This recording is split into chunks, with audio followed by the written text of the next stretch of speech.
আল্লাহর এক বান্দা বিবাহ বসলা, তার স্ত্রী আসলাম, এর খালি উফতা চলন উল্টা বলে কি লাগান ভাত খাই দিতাম, ভাত লইতো না, দেরি হয়। এখন আমি ভাত খাইতাম না, ও বেটি ভাত লই লাগবে, বুঝাইছি। খাবার এগুন দইয়া দিলাইল আর বিলকুল দইতো, খাবার এগুন দোয়া লাগতো না, ও বেটিয়া খুব সুন্দর করে দইয়া দিলাইতো, যে থাকইতাই তার বিপরীত ধরন বেটি চলত, বুঝাইছেন। বললাম বেতালা উল্টা আসবে বেটি, তা থাকতে পারো নিলাম, বুঝতে পারতাম। গল্প শুনছেন ওই আর উদাহরণ শুনছে, তবে কিতাবই নাই। এইভাবে যেটা হইতো বেটা কইলেই কান্নার, না করলেই কান হয়ে যাইতো।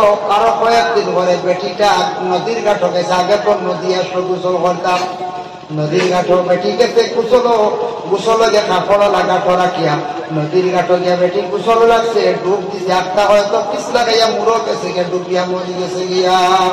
বেটা ইয়া দেখে কাপড় ঘাটো লম্বা বাঁশ এগুলো হয়েছে, ছোটা এগুলো হয়েছে, ওগুলো ইয়া বেটা খালি উপরে দি কুসার আর খালি উপরে দি উজার, বুঝেছি। মানছে বলে কিতার কিতাব টুকাও, বলে না আমার গরুর এই বুড়িকে সম্মান হবে, বলে তো বুড়িকে উপরে দি কিরব না আমার পাঠিয়ে দাও, বলে না এই উজাইয়া ভাইবা এই উস্তা মানুষ আসলে এই পাঠিয়ে পুরো এইখানে, বুঝাইছে। মানছে ওটা কিতাব হোক বলে আর কইতা নেই, দুনিয়া জ্বালাইয়া গাইছে, সব সময় উস্তা ব্যাপার, সব যেটা কইছে তার উল্টা। পানি পাঠিয়ে আর এই পাঠিয়ে যাইতে না, উল্টা যাইবা, এই উল্টা যাইবা। মাশাআল্লাহ